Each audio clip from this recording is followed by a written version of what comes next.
The master Prakash classes YouTube channel आप सभी लोगों का स्वागत करता है।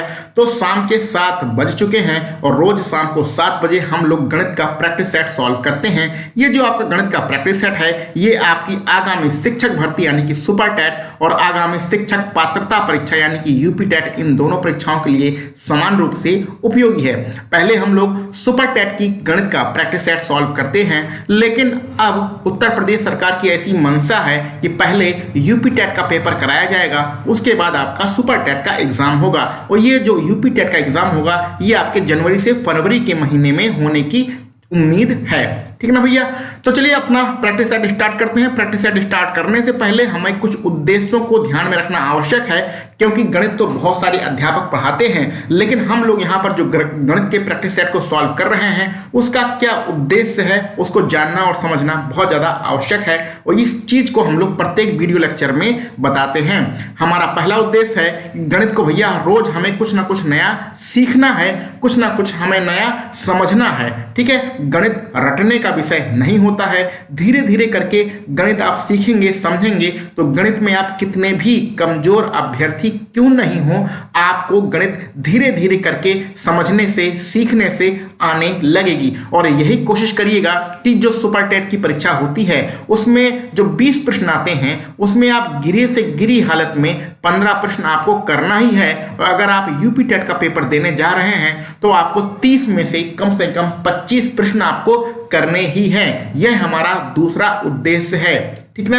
आपका यहाँ पर कोई बहाना काम नहीं करेगा कि हमें गणित नहीं आती है, हमारी गणित बहुत कमजोर है, हमने बचपन से गणित नहीं पढ़ी है। ऐसा कोई भी बहाना आपको यहाँ पर काम नहीं करेगा भैया। अगर आपको सरकारी नौकरी चाहिए, प्राथमिक विद्यालय में आपको सहायक अध्यापक बनना है, तो गणित आपको सीखना ही पड़ेगा, ठीक ना भैया। हम जो पिछली भर्ती थी 69,000 वाली भर्ती थी उसमें सिलेक्ट होके खुद एक सहायक अध्यापक के पद पर कार्य कर रहे हैं। तो सरकारी नौकरी की क्या अहमियत होती है, क्या उपयोगिता होती है और समाज में इसकी क्या वैल्यू होती है, ये सारी चीज़ें हम जानते हैं। तो आपको अच्छे से समझा सकते हैं कि गणित में अगर आपका 15 नंबर कम से कम रहेगा तभी आप मेरिट में आपका नाम आएगा। सुपर टेट की एग्जाम जो होता है, सुपर टेट का एग्जाम जो होता है उसको पास करने से कुछ नहीं होता है। क्वालिफाई तो सभी लोग कर जाएंगे, लेकिन मेरिट में आपको नाम लाने के लिए कम से कम 15-16 नंबर तो लाना ही पड़ेगा गणित के पेपर में, ठीक है, 20 में से।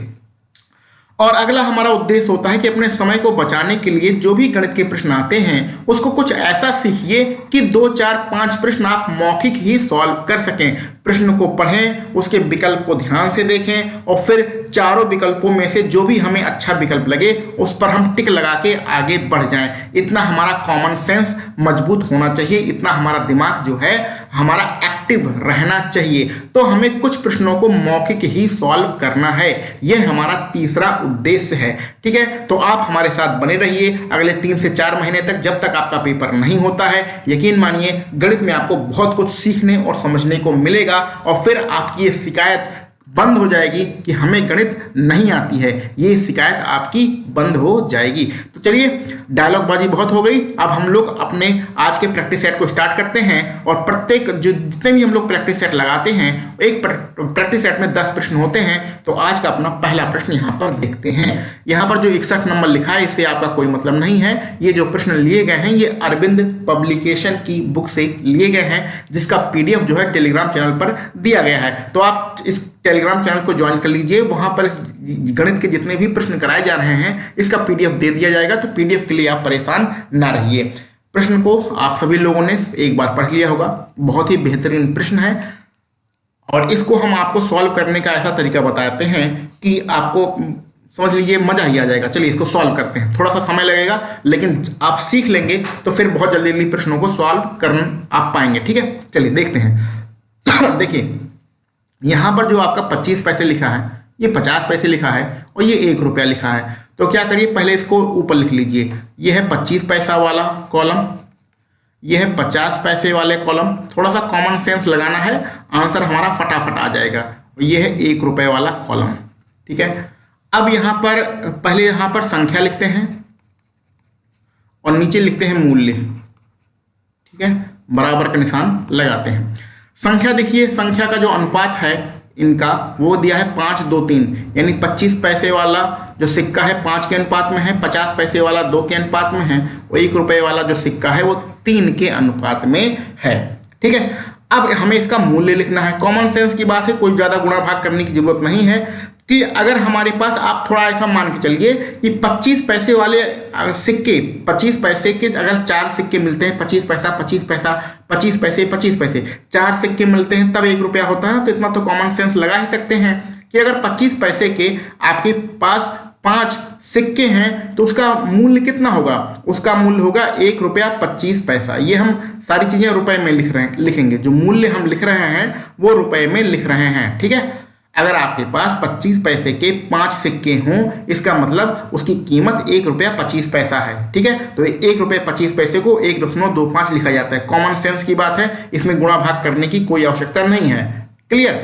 अगर आपके पास 50 पैसे के 2 सिक्के हैं, 50 पैसे के 2 सिक्के हैं, उसका मतलब 1 रुपया होता है। कॉमन सेंस से करिए, गुणा भाग करने की जरूरत नहीं है। आगे 1 रुपये के अगर आपके पास 3 सिक्के हैं, जैसे कि 1 रुपये का अनुपात 3 है, तो इसको हम मान लेते हैं कि 1 रुपये के आपके पास 3 सिक्के हैं, तो उसकी जो वैल्यू होगी वो 3 रुपया होगी।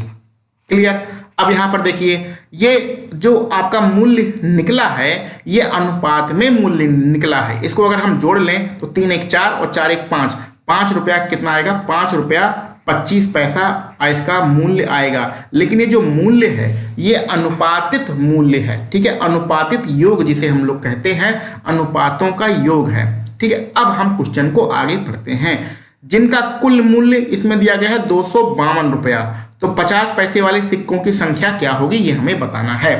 अब यहाँ पर हम अपना बाहुबली मेथड लगाएंगे। अगर आप लोगों ने इससे पहले के प्रैक्टिस सेट नहीं देखे हैं तो हमने उसमें बहुत सारी चीज़ें आप लोगों को समझाई हैं, उसको देख लीजिएगा, बहुत सारी चीज़ें आपको समझ में आएंगी। उसी में हम लोगों ने बाहुबली मेथड भी बताया है। बाहुबली मेथड क्या होता है, यहाँ पर लिखा है जिनका कुल मूल्य 252 रुपया है, यानी कि जो रुपया दिया गया है उसे आप ऊपर लिख लीजिए। यही हमारा बाहुबली मेथड होता है। 252 रुपया हमने लिख लिया भैया ऊपर। ठीक है, नीचे क्या लिखना है, इसका जो अनुपात दिया गया है। देखिए, टोटल मूल्य 252 रुपया दिया गया है, लेकिन यहाँ पर हमने जो मूल्य निकाला है ये देखिए इसको जोड़ा है, तो अनुपातों का योग मूल्य में कितना आ रहा है, 5 रुपया 25 पैसा आ रहा है। तो ये अनुपात हम लोग नीचे लिखेंगे।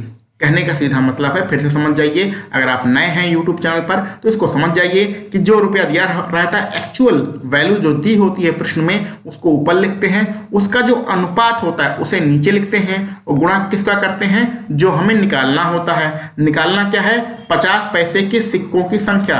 अब 50 पैसे के सिक्कों की संख्या कितना है, प्रश्न में ध्यान से देखिए, 50 पैसे के सिक्कों की संख्या कितना है, ये है 50 पैसों के सिक्कों की संख्या 2 है, तो 2 से गुणा कर देंगे और इसको सॉल्व कर लेंगे, आपका आंसर आ जाएगा। बात समझ में आ गई, कोई कठिन प्रश्न नहीं है।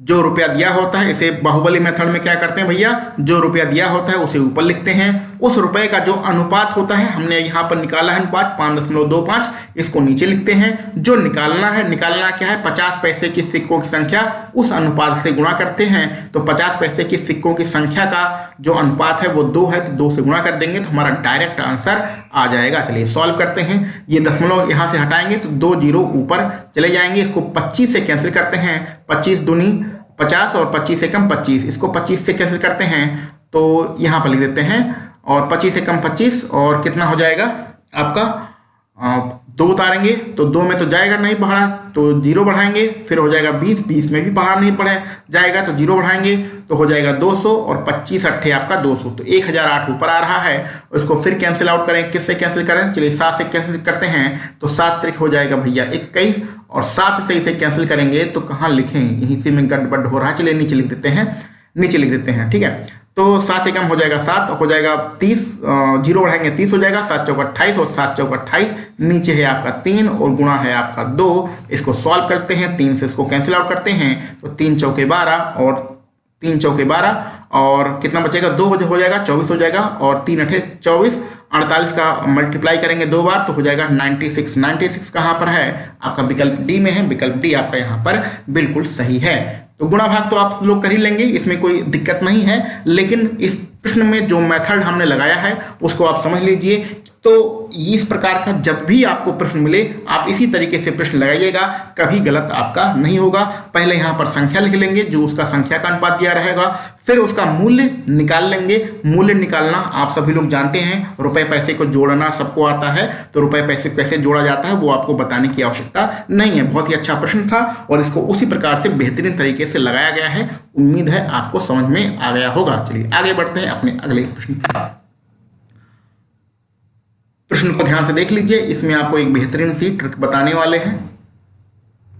देख भैया, अगर आप इसमें थोड़ा समझ लीजिए, कोई इसमें फार्मूला हम यूज नहीं करेंगे। अगर आपको x + 1/x की वैल्यू दी गई है, कितना प्रश्न में दिया गया है, 4 दिया गया है, इसकी वैल्यू दी गई है और हमें निकालना है, इसकी वैल्यू निकालना है। तो पहले देखो ये जो बीच का चिन्ह है ये एक ही है कि अलग अलग है। जैसे कि यहाँ पर प्लस लगा है तो यहाँ भी प्लस लगा है। तो जब हमारा चिन्ह एक जैसा ही होता है, यानी जो दिया है और जो निकालना है दोनों में चिन्ह एक जैसे ही होते हैं, तो हमें कोई ज़्यादा दिक्कत की बात नहीं होती है। अब ध्यान से समझ लीजिए, अगर आपको x + 1/x की वैल्यू दी है, जैसे कि यहाँ पर 4 दिया गया है, और फिर इसका वर्ग निकालना हो x² + 1/x², इसका वर्ग निकालना हो, तो क्या करिएगा, ये जो 4 है ना भैया, यहाँ पर जो 4 लिखा है इसका वर्ग कर दीजिएगा। तो 4 का वर्ग करेंगे कितना आ जाएगा, 16, वर्ग करके उसमें से 2 घटा दीजिएगा।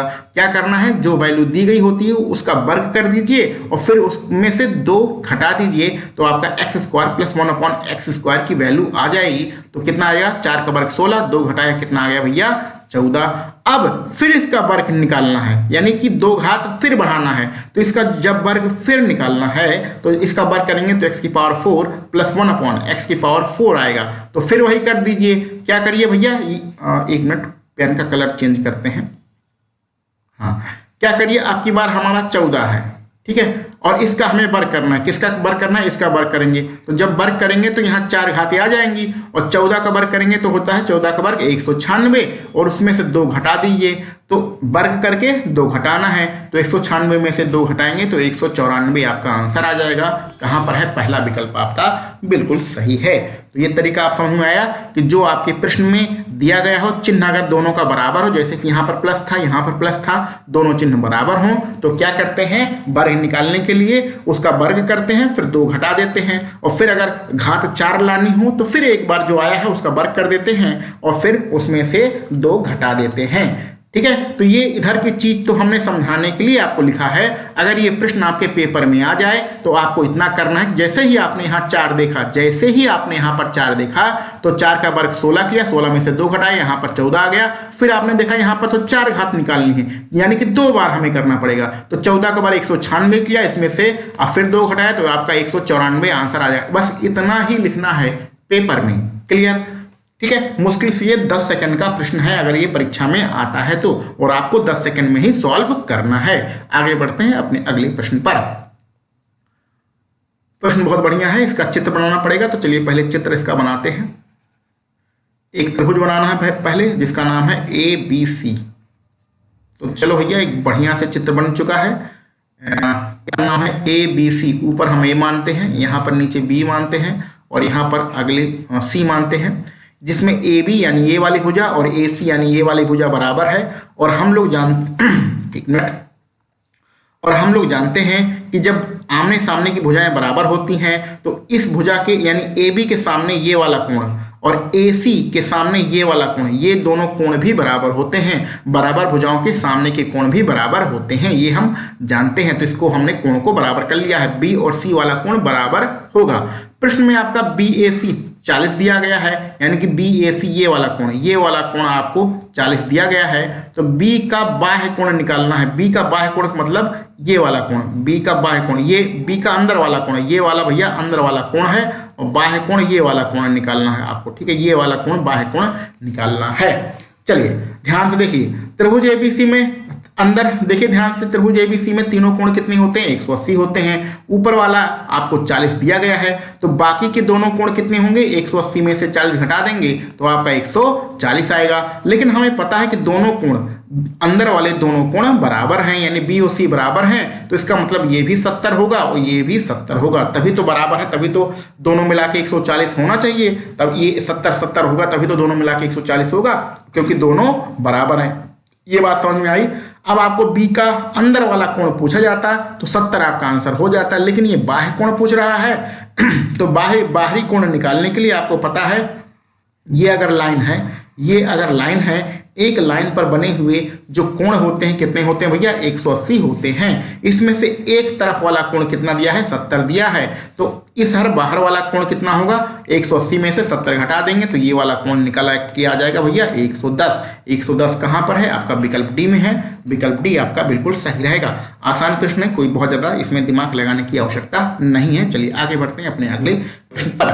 संख्या 32 और 18 के सार्व गुणनखंड क्या है।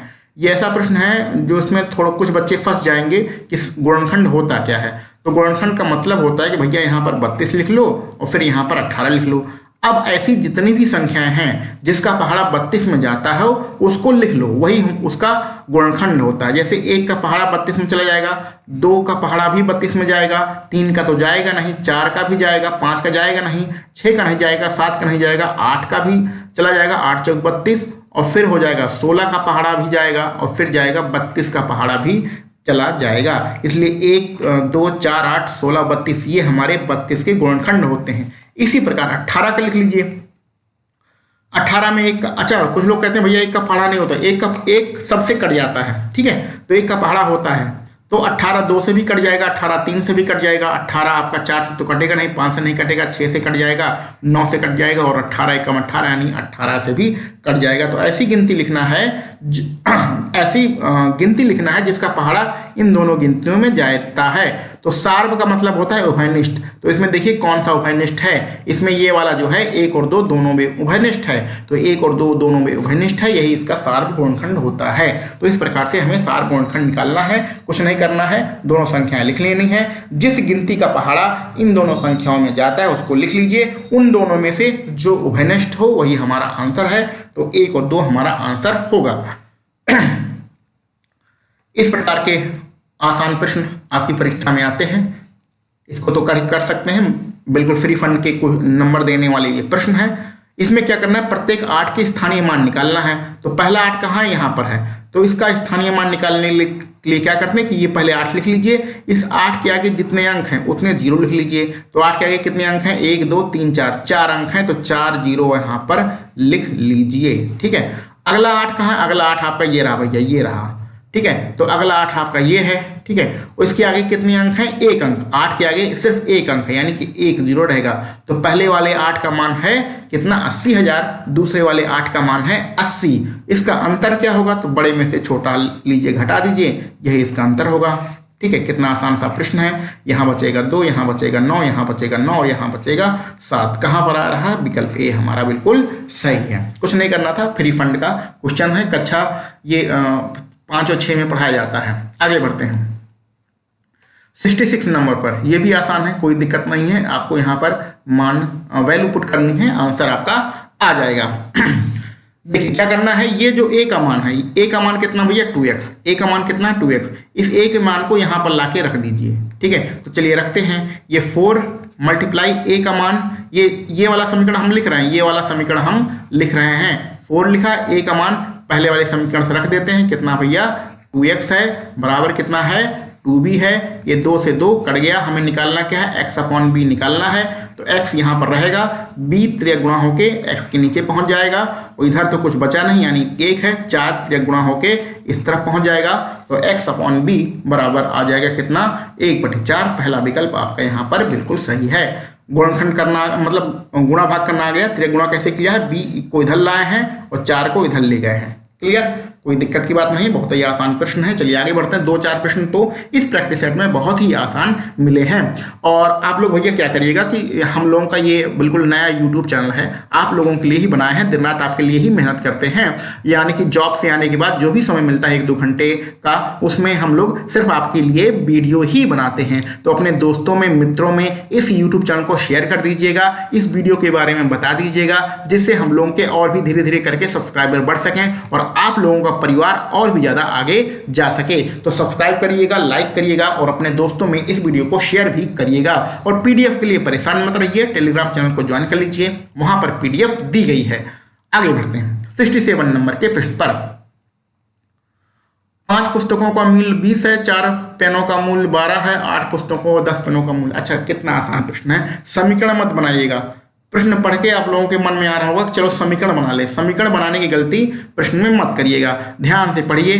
5 पुस्तकों का मूल्य 20 है, ठीक है, तो एक पुस्तक का मूल्य कितना होगा? 5 किताबें 20 रुपए मिलती हैं, तो 20 में 5 का भाग कर दो, तो 5 चौक 20, तो 4 रुपये हम नहीं मिलेंगे एक किताब।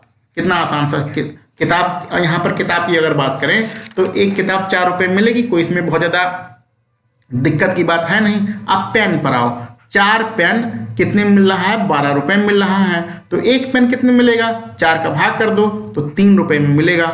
कोई इसमें बहुत ज़्यादा दिमाग लगाने की आवश्यकता तो है नहीं। तो एक किताब 4 रुपये मिलेगी, एक पेन 3 रुपये में मिलेगा। निकालना क्या है? 8 पुस्तकों और 10 पेनों का मूल्य। तो एक किताब अगर हमारा 4 रुपये में है तो 8 किताब कितने में मिलेगी? तो स्वाभाविक सी बात है 32 रुपये में मिलेगी। एक पेन अगर 3 रुपये में है तो 10 पेन कितने का मिलेगा? तो 10 पेन स्वाभाविक सी बात है गुणा कर देंगे 30 रुपये का मिलेगा। अब इनका मूल्य निकालना है, यानी कि इन दोनों को आपको जोड़ लेना है। इन दोनों को जोड़ेंगे कितना आ जाएगा भैया? 62 रुपये आ जाएगा। कहाँ पर है? विकल्प सी आपका यहाँ पर बिल्कुल सही है। बच्चों वाला प्रश्न था, कक्षा 4 और 5 की किताब में इस प्रकार के प्रश्न दिए रहते हैं। चलिए आगे बढ़ते हैं। समांतर माध्य निकालना है। समांतर माध्य कक्षा 7 का ये प्रश्न है। अच्छा, हम कक्षा 5, 6, 7, 8 बार नाम क्यों लेते हैं? क्योंकि अगर गणित आपका कमजोर है, गणित आपको थोड़ा बहुत कम समझ में आती है, तो भैया जो सरकारी किताबें होती हैं, जो प्राथमिक विद्यालय में चलती हैं और जो जूनियर वाले सेक्शन में चलती हैं, यानी कक्षा 5 है, 6 है, 7 है, 8 है, ये किताबें आपके पास होनी चाहिए। बेसिक इसी से पढ़िए। आप लोग गलती क्या करते हैं कि कोई मोटी किताब खरीद के ले आते हैं, RS अग्रवाल की ले आए खरीद के, HD यादव की, कोई भी उल्टी सीधी किताब, मोटी मोटी किताबें खरीद के ले आते हैं और जोश में 10-20 दिन पढ़ते हैं, उसके बाद जोश हो जाता है ठंडा। तो भैया बेसिक मजबूत करने के लिए कक्षा 4, 5, 6, 7, 8 की जो सरकारी किताबें चलती हैं, जिसके आप अध्यापक बनने की तैयारी कर रहे हैं, उन क्लास की किताबें पढ़िए। यहाँ से आपका सारा बेसिक क्लियर हो जाएगा। और बाकी हम लोग यहाँ पर प्रैक्टिस सेट लगा ही रहे हैं, आपके आराम से यूपी टेट में 25 नंबर और सुपर टेट में 15, 16, 17 नंबर आपके आराम से बन जाएंगे। बहुत ज़्यादा डिटेल में मोटी मोटी किताबें पढ़ने से कोई फायदा नहीं है, ठीक है। और 1-2 प्रश्न तो कठिन आते ही हैं, तो उन 1-2 के चक्कर में मत पढ़िए, 15, 16, 17 क्वेश्चन के चक्कर में पढ़िए, जिससे आपको मेरिट में ला सकें। समांतर माध्य निकालना है। प्रश्न पर आगे बढ़ते हैं। देखो यहीं पर सॉल्व कर देते हैं।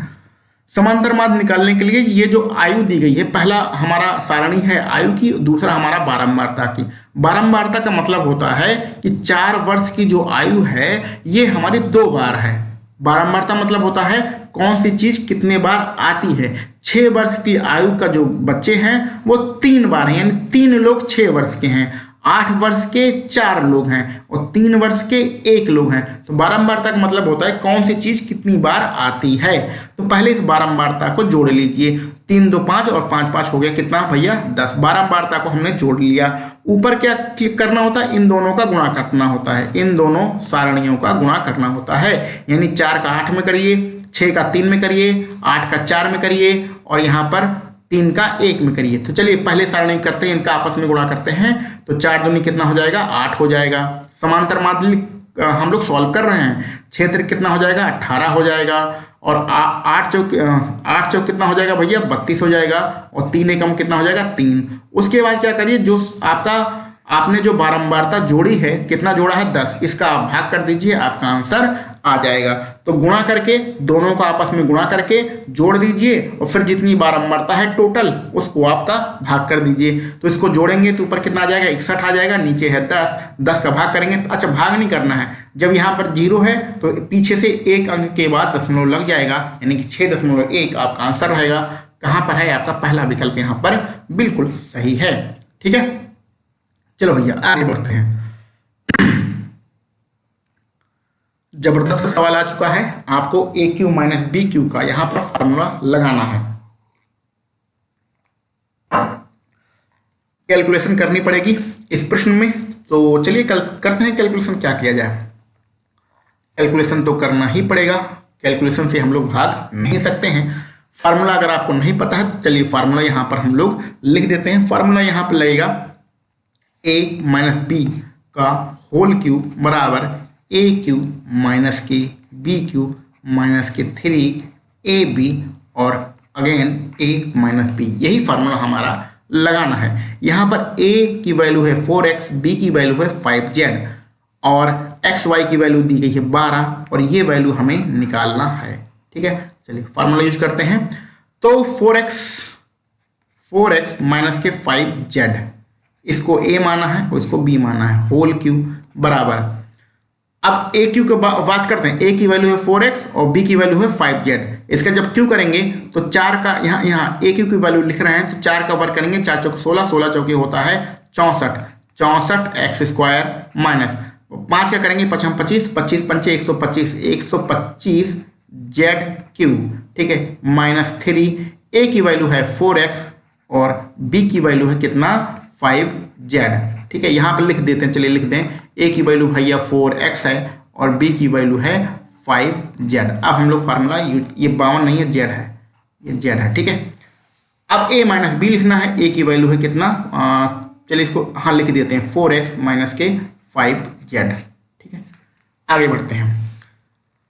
अब जिसका जिसका हमें मान पता है उसका मान हम लोग यहाँ पर रखते हैं। 4x minus 5z, 4x minus 5z, ये इसका मान दिया गया है, कितना दिया गया है भैया 16, तो 16 की घात 3 होगी बराबर। इसका मान तो हमें निकालना ही है, तो इसको हम लोग क्या मान ले, इसको हम लोग a मान लेते हैं। बार बार इतनी बड़ी संख्या लिखने से फायदा तो है नहीं, तो इसको हम लोग a मान लेते हैं। ठीक है, इसी का मान निकालना है, इसको हमने a मान लिया क्योंकि बार बार 64 का यहाँ देखिए घात 3 है, स्क्वायर निकलना घात 3 है। 64 x क्यूब माइनस के 125 z क्यूब, तो इतना बड़ा लिखने से फायदा नहीं है, तो हमने उसको a मान लिया। तो कुल मिला के अब हमें a का मान निकालना है। क्लियर, आगे माइनस के इससे गुणा करिए, 3 चौके 12 और 12 पंचे 60, ये हो गया 60 और यहाँ इसका गुणा होगा तो क्या आएगा, ये x का और z का गुणा होगा तो xz आएगा और z का मान हमें दिया गया है, प्रश्न में कितना दिया गया है 12 दिया गया है।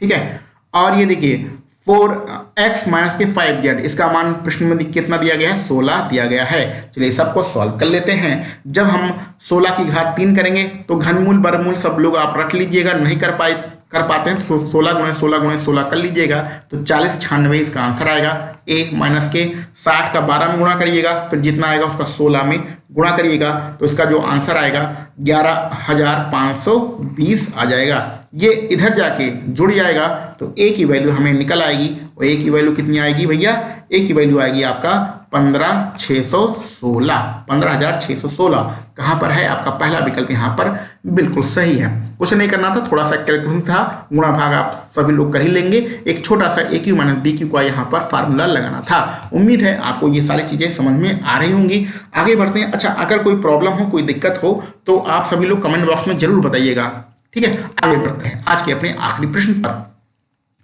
एक संख्या का 3/7 का 2/3 का 3/5 150 है, तो उस संख्या का 60% क्या होगा। तो भैया संख्या नहीं निकालनी, हमें 60% निकालना है और संख्या को हम लोग क्या मान लेते हैं, संख्या को हम लोग x मान लेते हैं। ठीक है, तो अब प्रश्न को लिखते हैं। x इस का मतलब क्या होता है गुणा, तो x का 3/7 का मतलब इस का मतलब होता है गुणा, 2/3 और इस का मतलब होता है गुणा, गुणे 3/5 कितना दिया भैया 150 आपका दिया गया है। इसको सॉल्व कर लीजिए तो पहले आपकी संख्या निकल आएगी, तो 3 से ये 3 कैंसिल हो गया और 3 दूनी होता है कितना 6, 3 दूनी ये 2 का 3 गुणा करेंगे तो 2 3 6 और 6 से इसे कैंसिल करते हैं तो 6 दूनी 12 और 6 पंचे आपका 30 हो जाएगा। और फिर x बराबर क्या आ जाएगा, यहाँ 7 और 5 का 13 गुणा 25 में होगा, तो 7 गुणे 5 गुणे 25। अच्छा, एक काम करिएगा कि इसका अभी गुणा नहीं करना है, 7 गुणे 5 गुणे 25 इसका गुणा आपको नहीं करना है। ठीक है, क्यों नहीं करना है अभी आपको समझ में आएगा, क्योंकि गुणा करेंगे तो बड़ी संख्या आ जाएगी, तो हमें गुणा नहीं करना। हमें क्या करना है, संख्या का 60% निकालना है। संख्या तो निकालनी नहीं है, संख्या का 60% निकालना है, तो हम इसी को संख्या मान लेते हैं। अभी गुणा हमने नहीं किया है, इसी का 60% निकाल लेते हैं। तो ये जब प्रतिशत का निशान हटता है तो क्या होता है, नीचे 100 आ जाता है। ठीक है, ये तो पता ही है। तो 60% का निशान हटा के नीचे 100 कर दिया, 0 0 कैंसिल हो गया है और 2 से कैंसिल करते हैं, 2 3 6 और 2 पंचे 10। तो हमने इस क्यों नहीं गुणा किया था, क्योंकि अब देखिए ये 5 और ये 5 आपका कैंसिल हो गया, तो गुणा भाग थोड़ा सा हमारा आसान हो गया। ठीक है, पहले क्या करते 25 का 5 में गुणा करते, फिर 7 में गुणा करते, तो एक बड़ी सी संख्या आती, फिर उसका हम लोग 60% निकालते। तो इस कैलकुलेशन से बचने के लिए हमने पहले से ही 60% निकाल दिया, क्योंकि कुछ चीज़ें हमारी पहले से ही कैंसिल आउट हो गई। अब आपको 25 का 7 में गुणा करना है, फिर जितना आएगा 3 में गुणा करेंगे, तो इसका आप गुणा भाग कर ही लेंगे, तो कुल मिला के आपका 25 कितना आ जाएगा 525 आपका आंसर आ जाएगा। और 525 आपका विकल्प सी यहाँ पर बिल्कुल सही है। ठीक है, तो इस प्रकार से इस प्रैक्टिस सेट में आपके 10 प्रश्न बिल्कुल खत्म होते हैं। और यहाँ पर इस बात का विशेष रूप से ध्यान दीजिएगा कि आपका जो PDF है वो टेलीग्राम चैनल में दिया गया है, वहाँ से इसको डाउनलोड कर लीजिएगा। आप लगातार हमारे साथ बने रहिए, जब तक आपका पेपर नहीं होता है तब तक अगर हमारे साथ रहते हैं तो गणित में आपको बहुत सारी चीज़ें सीखने को मिलेंगी, समझने को मिलेंगी, और धीरे धीरे करके आपका गणित मजबूत होता जाएगा। तो इस चैनल को सब्सक्राइब कर लीजिए, अगर आप लोगों ने अभी तक सब्सक्राइब नहीं किया है तो सब्सक्राइब कर लीजिए, अपने दोस्तों में भी वीडियो को शेयर कर दीजिए, और हमारा आप सपोर्ट करिए। धीरे धीरे करके ये जो परिवार है ये आपका ही परिवार है, और हम लोग धीरे धीरे करके आगे बढ़ेंगे, और धीरे धीरे करके हम लोग अपने जो अन्य विषय हैं उनके भी प्रैक्टिस सेट को स्टार्ट करेंगे। तो चलिए भैया, मिलते हैं अपने अगले किसी वीडियो लेक्चर में। आप सभी लोगों को वीडियो देखने के लिए बहुत बहुत धन्यवाद।